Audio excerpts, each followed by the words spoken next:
এক জীবনে সবার কাছে ভালো হওয়া যায় না। তুমি এক জীবনে সবার কাছে ভালো হতে পারবে না। সেটা চেষ্টাও করো না কখনো সবার কাছে ভালো হওয়ার জন্য। কারণ সবার কাছে ভালো হতেই হবে এমন মাথার দিব্যি তোমায় কেউ দেয়নি। আর তুমি বেঁচে আছো তোমার নিজস্বতায়। সেখানে তোমায় কে ভালো ভাবলো, কে খারাপ ভাবলো, তাতে কিচ্ছু এসে যায় না। দিন শেষে নিজের জন্য নিজেকেই থাকতে হয়। অন্য কেউ তোমার জন্য থাকে না, থাকেনি কখনো, আর কখনো থাকবেও না। কারো কাছে তুমি ভীষণ ভালো, আবার সেই তুমি কারো কাছে খুব খারাপ, জঘন্য একজন মানুষ। সেটা কেমন করে হয়? প্রশ্নটা মনের মধ্যে আসতেই পারে। আসলে আমাদেরকে কে ভালো ভাবছে আর কে খারাপ ভাবছে সেটা বিপরীতে থাকা মানুষটার মানসিকতার উপরেই সম্পূর্ণ নির্ভর করে। সেই পরিপ্রেক্ষিতে অন্যের পরিবর্তনের ভার তুমি নিতে পারো না। তাই তোমায় কে কী ভাবলো এই নিয়ে চিন্তা ভাবনাটা একটু দূরেই সরিয়ে রাখো। খেয়াল করে দেখলেই বুঝবে তোমার কথা বলার ধরনে কেউ তোমায় বলবে, বাহ বেশ মিষ্টিভাষী।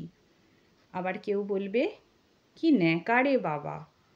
আবার কখনো তুমি যদি স্পষ্টবাদী হও, কেউ বলবে তোমায় প্রতিবাদী, কেউ বলবে ঠোঁট কাটা।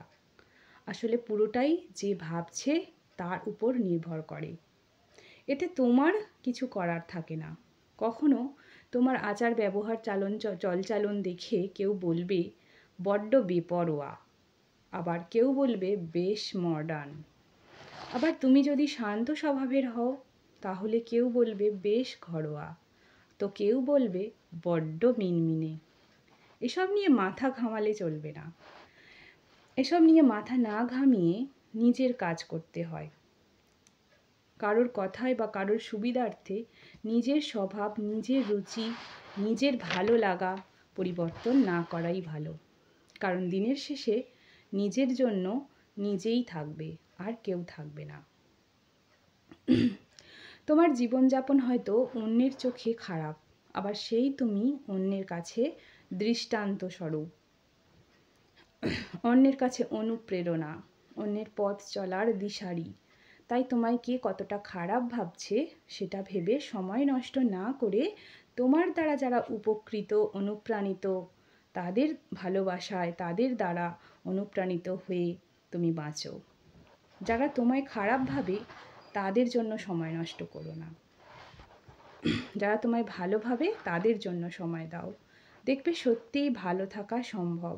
ঠিক এইভাবেই তুমি উচ্চশিক্ষিত হলে কেউ বলবে শিক্ষিত তাই দিমাগি, আবার কম শিক্ষিত হলে বলবে বিদ্যে বুদ্ধি তো নেই, কথায় বলে মূর্খের অশেষ দোষ। তুমি ভালো ব্যবহার করলে বলবে তেল মারছে, আর পাত্তা না দিলে বলবে বড্ড অহংকারী।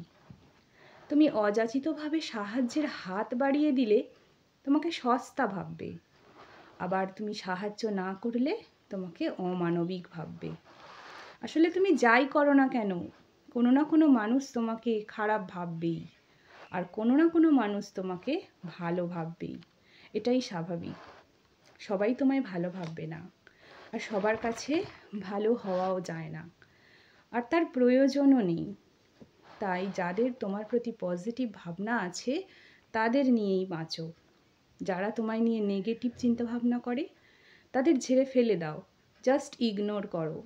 কারণ দিনের শেষে ভালো থাকাটাই গুরুত্বপূর্ণ, আর নিজের কাছে নিজের মাথাটা উঁচুতে রাখতে নিজের শ্রেষ্ঠত্ব লুকিয়ে থাকে।